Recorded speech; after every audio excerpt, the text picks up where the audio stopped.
Voilà. Concernant la liberté religieuse, je vais être obligé de vous montrer les textes, parce que je ne fais que de les répéter, et ça ne suffit pas. Voilà, je prends le catéchisme de l'Église catholique, le tout dernier en date, celui de Vatican II, et je vous invite à bien regarder le numéro 2108 et 2109.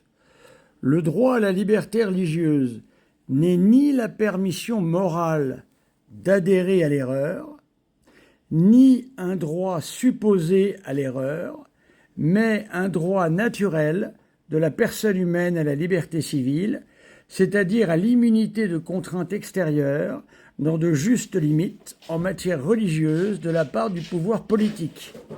Ce droit naturel doit être reconnu dans l'ordre juridique de la société de telle manière qu'il constitue un droit civil. Nous allons voir les références. Le numéro 4 renvoie à Léon XIII, encyclique Libertas Prestantissimum. Le 5 à Pie XII, discours du 6 décembre 1953. Et le 6e au Concile Vatican II. 2109.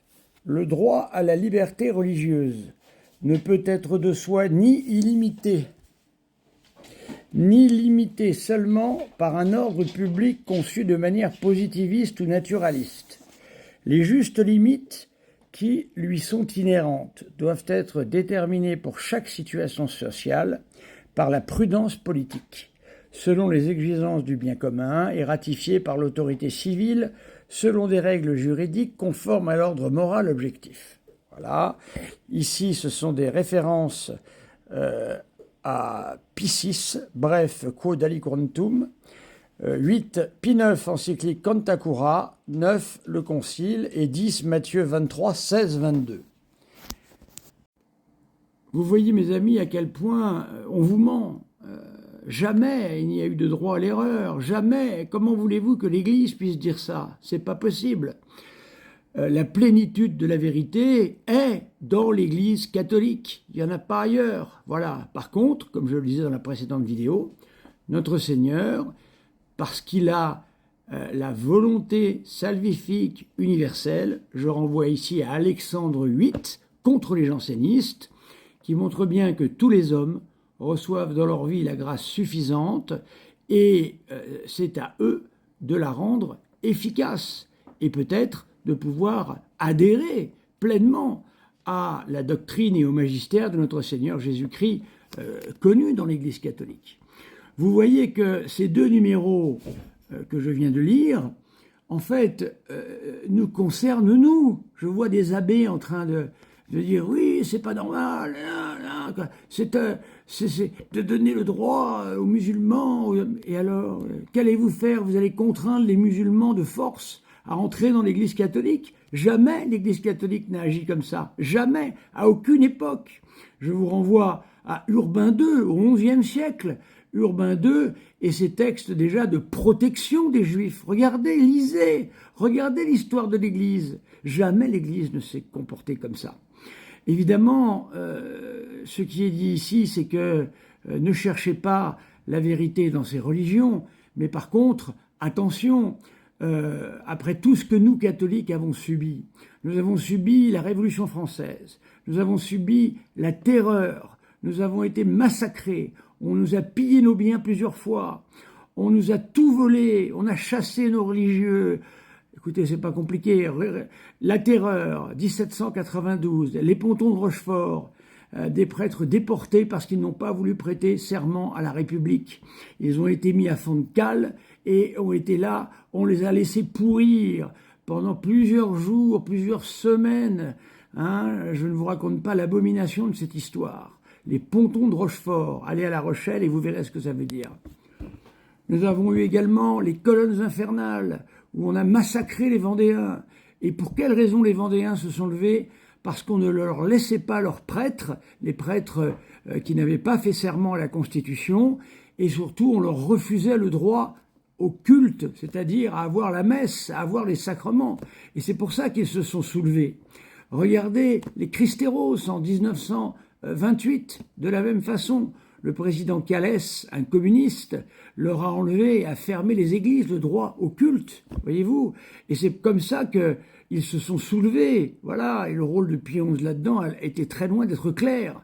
Alors j'invite vos abbés à aller voir un peu du côté de Pie XI et de Léon XIII, plutôt que de voir toujours du côté du Concile Vatican II. Ça nous changerait un peu la vie, voyez-vous. Bon, 1870, le mur des fédérés, est-ce que vous avez oublié ça? Avec Monseigneur Affre, avec le père Planchat, premier prêtre des religieux de Saint-Vincent-de-Paul, et bien d'autres encore, plus de 300, ils ont été massacrés sur ce que l'on appelle le mur des fédérés. Voilà. Donc ici, le catéchisme, le Concile Vatican II rappelle que avoir la foi, croire en Dieu, pratiquer un culte est un droit universel. On ne peut pas parler de droit de l'homme, comme ils en parlent.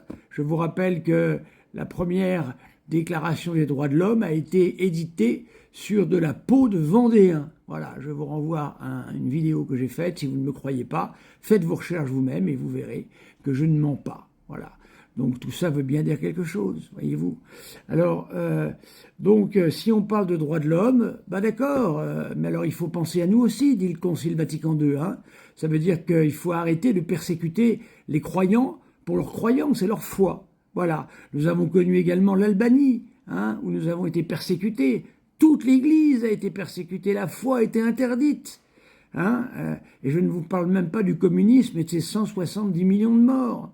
Alors quand j'entends les athées venir me raconter, avec cette belle chanson soi-disant de John Lennon, la Imagine, moi je ne parle pas anglais, mais une jeune baptisée m'a expliqué ce que voulaient dire ces paroles, comme si sans religion le monde allait être merveilleux. Mais mes amis, le monde sans les religions, c'est 170 millions de morts minimum. Voilà. Parce que la nature a horreur du vide. Et croyez bien qu'une doctrine s'imposera s'il n'y a plus de religion. Soyez-en certains. Donc vous comprenez, voilà. Alors les athées, je les renvoie aux 170 millions de morts, plutôt que de nous raconter des billevesées, qu'ils fassent le ménage chez eux, eux aussi, ce sera pas mal. Je les renvoie à la lecture de Solzhenitsyn, qui raconte ce qu'était le goulag, absolument abominable. Voilà. Donc vous voyez, mes amis, en fait, ce que l'on appelle le droit à la liberté religieuse, c'est avant tout pour nous que ça a été édité par le Concile Vatican II. Parce que nous avons passé tout de même 2 siècles à être massacrés pour notre foi. Nous avons passé 2 siècles à être interdits de culte. Vous comprenez le problème, mes amis? Voilà. Donc c'est toujours des sophismes. Parce que, qu'est-ce que va faire la Fraternité Saint-Pédis? Eh bien, ils vont prendre ces textes en disant, vous voyez, le Concile Vatican II, regardez, ils disent que, eh bien voilà, ça y est, toutes les religions sont vraies. Mais comment pouvez-vous imaginer une chose pareille? On vous ment, mes amis, on vous ment. Restez chez les menteurs et vous finirez par mourir schismatique. Que voulez-vous que je vous dise, moi? Il y a un proverbe qui dit « Il faut raccompagner le menteur à sa porte ». Voilà ce que je vous conseille de faire avec ces abbés menteurs qui vous racontent n'importe quoi. Alors attention, je ne dis pas que chez nous, nous n'avons pas eu en grande quantité des abbés menteurs et qu'il n'y en a plus. Bien sûr qu'il y en a, parce que le personnel de l'Église peut absolument être détraqué dans tous les sens. Je n'ai aucune confiance dans le personnel de l'Église. J'ai toute confiance dans l'Église, une sainte catholique et apostolique qui ne peut ni se tromper, ni nous tromper. C'est l'acte de foi, mes amis. Voilà. Moi, je ne peux guère vous dire plus. Si vous n'êtes pas d'accord avec ce que je vous dis là, c'est-à-dire, je suis sûr de moi parce que c'est pas moi qui parle. C'est le catéchisme de Vatican II, le catéchisme de l'Église catholique. Alors, que tous mes détracteurs, là, tous ces... il y a 3-4 agités du bocal, de la Fraternité Saint-Pédis, là, il y a un certain Perron, qui habite Issoire, là, voilà, un assureur d'Issoire, qui est complètement pris par toutes ces idées-là. Il y en a d'autres encore. Mais ils ne sont pas nombreux. Ils sont combien? 5. Et je ne suis pas fichu d'avoir un débat avec quelqu'un de la Fraternité Saint-Pédis. Alors, monsieur Perron, venez faire un débat contre moi, nous allons voir. Et vous allez m'expliquer les hérésies présentes dans le Concile Vatican II. On va bien rigoler. Parce que vous êtes obligé de tronquer les textes, évidemment, c'est-à-dire de n'en citer qu'une partie.